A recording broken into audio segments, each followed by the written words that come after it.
Die Frau im Kamin. Kalifornien, 2010.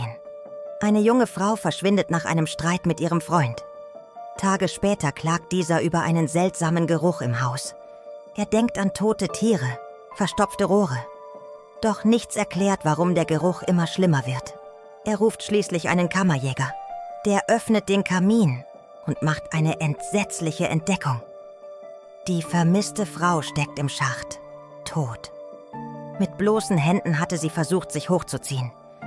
Ihre Fingernägel sind abgebrochen, ihr Gesicht verzerrt vor Angst. Die Ermittler glauben, sie wollte nach Hause zurückkehren, unbemerkt durch den Kamin einsteigen. Aber sie blieb stecken.